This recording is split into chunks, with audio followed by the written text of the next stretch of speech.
تو محبت دین کا حسن ہے. آپ کسی وجہ سے بھی اگر آپ مقید ہیں نا کسی بھی جگہ پہ، بعض اوقات بہت زیادہ گھٹن بغاوت پیدا کرتی ہے، لیکن یہ جو محبت ہوتی ہے یہ تو روز ادب میں اضافہ کرتی ہے، یہ تو روز انسان کے اندر طلب کو بڑھا دیتی ہے، یہ تو روز ایک نیا شوق، ایک نیا جذبہ، روز ایک نیا ولولہ پیدا کرتی ہے. اللہ سے محبت، رسول کریم علیہ السلام سے محبت، قرآن پاک سے محبت، حضور کے دین سے محبت، پھر حضور کی نسبتوں سے محبت، حضور کے ہر صحابی سے محبت، سیدنا صدیق اکبر سے لے کر حضرت سیدنا امیر معاویہ تک، ہر شخص کا ادب، احترام، چونکہ وہ حضور کی نسبت رکھتا ہے، حضور کا تعلق رکھتا ہے، ہر ایک کے بارے میں ادب کے، اکرام کے جذبات. پھر حضور کی اولاد پاک، حضور کی اولاد پاک، صحابہ سے سیکھا ہے ہم نے حضور کی اولاد کا احترام. تمام صحابہ نے ایک جگہ پہ نا کچھ نذرانہ جمع کر کے حضور کی بارگاہ میں پیش کیا، اور وسیلہ حضرت عباس کو بنایا، محبوب کریم کے چچا جانا. عرض کی یا رسول اللہ صلی اللہ تعالی علیہ وسلم، گھر کے اخراجات بہت زیادہ ہیں، 9 ازواج مطہرات بیک وقت موجود ہیں، 4 شہزادیاں ہیں، مہمانوں کا آنا جانا ہے، تو یہ کچھ نظر ہم پیش کریں گے ہر مہینے گھر کے اخراجات کے لیے. اور حضور ہم کوئی بدلہ نہیں دے سکتے، آپ نے جو ہمارے لیے کیا ہے، جو تربیت، جو دین، جو حق ہم تک پہنچایا ہے، اس کا بدلہ نہیں دے سکتے. یہ نذرانہ ہر ماہ اللہ تعالیٰ نے قرآن مجید نازل کر دیا، فرمایا قل لا اسألکم علیہ اجرا. محبوب آپ ان سے فرما دیں کہ میں تبلیغ دین پر تم سے کوئی اجر نہیں مانگتا، میرا اجر تو میرے اللہ تعالیٰ کے ذمہ کرم پہ ہے، میں تم سے کوئی اجر نہیں مانگتا. الا المودۃ فی القربى، یہ جو میرے قریبی ہیں نا ان سے ذرا پیار کرتے رہنا. نہیں، آپ غور کریں اس بات پر. لا اسألکم علیہ اجرا، طائف میں پتھر کھانے سے لے کر احد میں دانت شہید کرانے تک بڑا کچھ کیا ہے تمہارے لیے، کوئی اجر نہیں مانگتا. الا المودۃ فی القربى، یہ میرے جو قریبی ہیں نا، یہ سیدہ عائشہ صدیقہ، یہ جناب میمونہ، یہ جناب سیدہ خدیجہ، یہ حضور کی 4 شہزادیاں، حضور کی اولاد پاک، یہ حسنین کا، ان سے پیار کر. ہم وہ لوگ ہیں جو اپنے اساتذہ کے بچوں کا بھی احترام کرتے ہیں، ہم وہ لوگ ہیں جو اپنے مشائخ کی اولادوں کا بھی احترام کرتے ہیں. ایک پنجابی میں صوفی بزرگ ہوئے حضرت میاں محمد بخش صاحب رحمۃ اللہ علیہ، وہ ایک بات کہتے ہیں اپنے لہجے میں، وہ کہتے ہیں اصلہ نال جو نیکی کریے نا وہ نسلیں تاک نہیں کھول دے. یعنی کسی اصلی آدمی سے نیکی کرو تو وہ اپنی نسل کو بھی کہتا ہے اس گھر کا احسان ہے، ذرا خیال رکھنا. اپنے بچوں کو بھی بتا کے جاتا ہے کہ ہم نے نمک کھایا، ذرا اصلہ نال جے نیکی کریے تو نسلاں تاک، ہاں بے اصلہ نال نیکی کریے تو پھول کنڈیا نال تل دے. کہتے ہیں اگر انسان ٹھیک نہ ہو تو پھر وہ فرق ہی نہیں کرتا کہ پھول ہے کہ کانٹا ہے. تو وہ نسلوں تک بتا. امام اعظم ابو حنیفہ رحمۃ اللہ علیہ باغ میں بیٹھے تھے، بڑھاپا تھا، بچے کھیل رہے تھے، ان کی کوئی گیند کوئی چیز باغ میں آ گئی، شاگرد بیٹھے، کسی کتاب پر کام ہو رہا ہے، قیمتی نوٹس ہیں، بکھری ہوئی چیزیں. تو بچہ اندر آیا تو امام صاحب اٹھ کے کھڑے ہو گئے، کچھ چیزیں بکھر گئیں، دوبارہ سمیٹنے میں ٹائم لگا. تھوڑی دیر کے بعد میں بچہ پھر آ گیا، اس کی کوئی ڈیوٹی ہوگی گیند پکڑنے کی. وہ 2-4 دفعہ آیا تو امام صاحب اٹھ کے کھڑے ہو گئے. تو شاگرد کہنے لگے حضور بچے کھیلتے رہتے، جانے کتنی بار آئے گا؟ تو امام صاحب کی آنکھ میں جلال آیا، میں اٹھتا میں ہوں کہ تم ہو، 100 دفعہ بھی آئے تو میں اٹھوں گا. حضور کون ہے؟ چھوٹا سا تو بچہ ہے. فرمانے لگے تمہارے لیے چھوٹا ہوگا پر میرے استاد کا پوتا ہے، میں نے اس گھر کا اکرام کرنا ہے، میں نے اس گھر سے نمک کھایا ہے، مجھے انہوں نے سلیقہ دیا ہے کتاب و سنت پڑھنے کا، مجھے اللہ رسول کی بارگاہ تک لے گئے، میں بھول جاؤں اس احسان کو، ان لوگوں کی بات بھول جاؤں؟ جو حضور کی اولاد پاک ہے نا، نبی پاک کا جو گھرانہ ہے، یہ امت کے لیے آنکھوں کا تارا رہا ہمیشہ. کیوں؟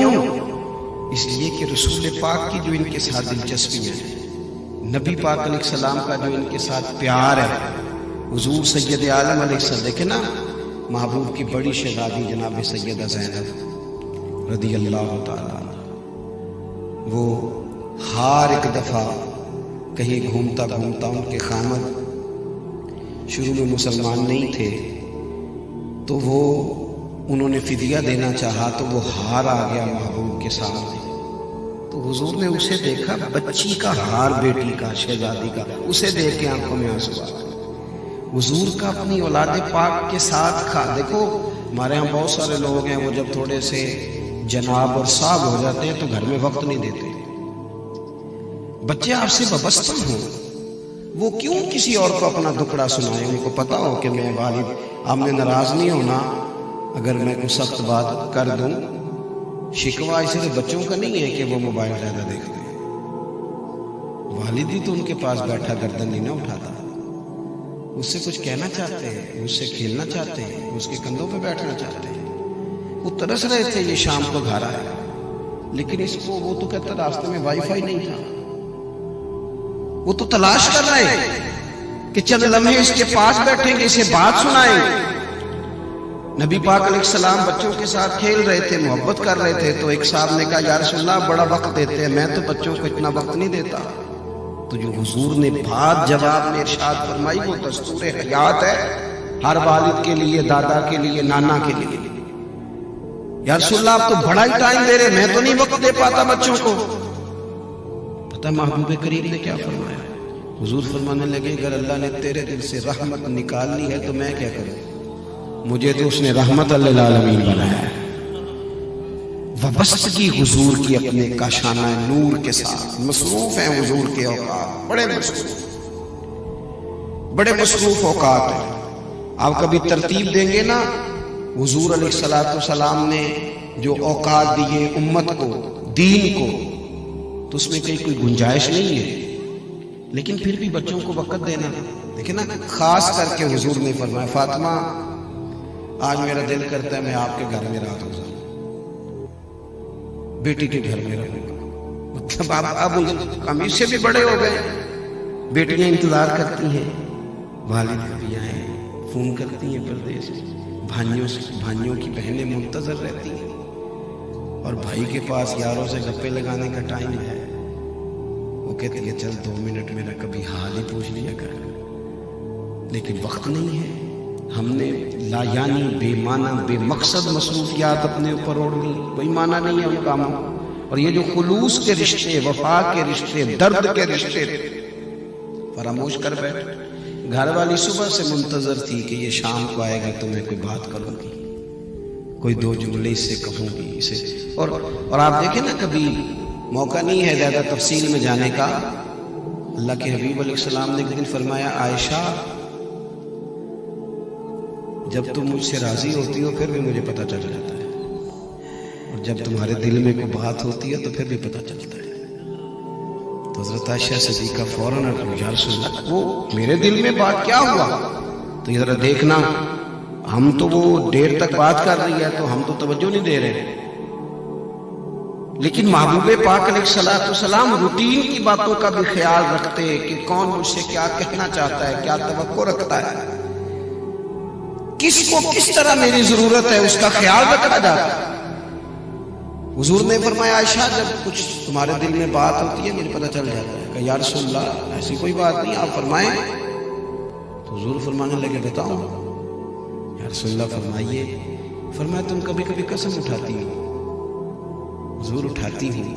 فرمایا جب ہوتی ہوں نا راضی تو کہتی ہو مجھے رب محمد کی قسم، اور جب تمہارے دل میں کوئی بات ہو تو کہتی ہو مجھے حضرت ابراہیم کے رب کی قسم، وہ بھی اللہ کے خلیل ہیں، لیکن تم نہ پھر نام حضرت ابراہیم کا لیتی ہو۔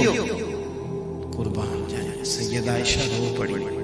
حضور اتنا خیال رکھتے، جملوں تک کا خیال فرماتے، احساسات یہاں تک احساسات کو دیکھتے۔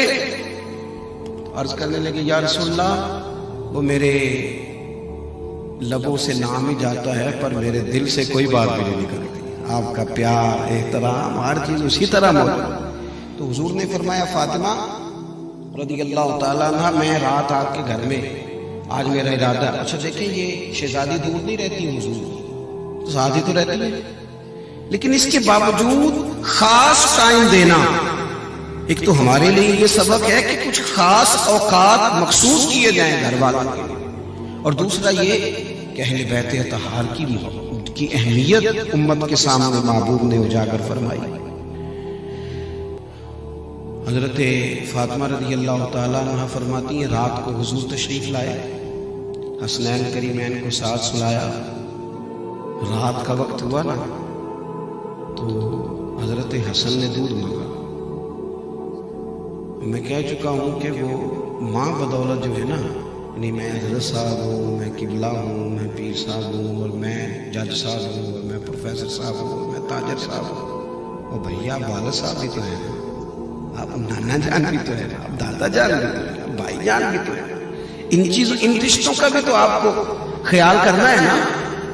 دودھ مانگا حضرت امام حسن نے تو حضور علیہ السلام سے انہوں نے دودھ طلب کیا. تو سیدہ فاطمہ کہتے میں اٹھنے لگی، بچے کو دودھ ڈال کے دیتی ہوں برتن سے. تو حضور فرمانے لگے فاطمہ آپ لیٹ جائیں، آج میرے ساتھ سویا، دودھ بھی میں ہی پلاؤں گا. محبوب نے اٹھ کے بکری کا دودھ دھویا، یا برتن میں موجود تھا اسے دوسرے برتن میں ڈالا اور حضور دینے لگے. تو امام حسین نے بھی مانگ لیا، نانا میں نے بھی دودھ پینا ہے. تو حضور فرمانے لگے اچھا حدیث کے راوی خود مولا علی شیر خدا فرماتے ہیں میں ساتھ والی چارپائی پہ آرام کر رہا تھا، سن رہا تھا باتیں پر میں لیٹا تھا. فرماتے ہیں کہ محبوب کریم صلی اللہ تعالیٰ علیہ وسلم سے جب امام حسین نے مانگا تو حضور فرمانے لگے کہ پہلے حسن کو ملے گا. تو سیدہ عرض کرنے لگی یا رسول اللہ لگتا ہے حسن زیادہ پیارا ہے. فرمایا نہیں پیارے دونوں ہی ہیں، پر مانگا پہلے حسن نے، اسے پہلے دیا جائے گا اور پھر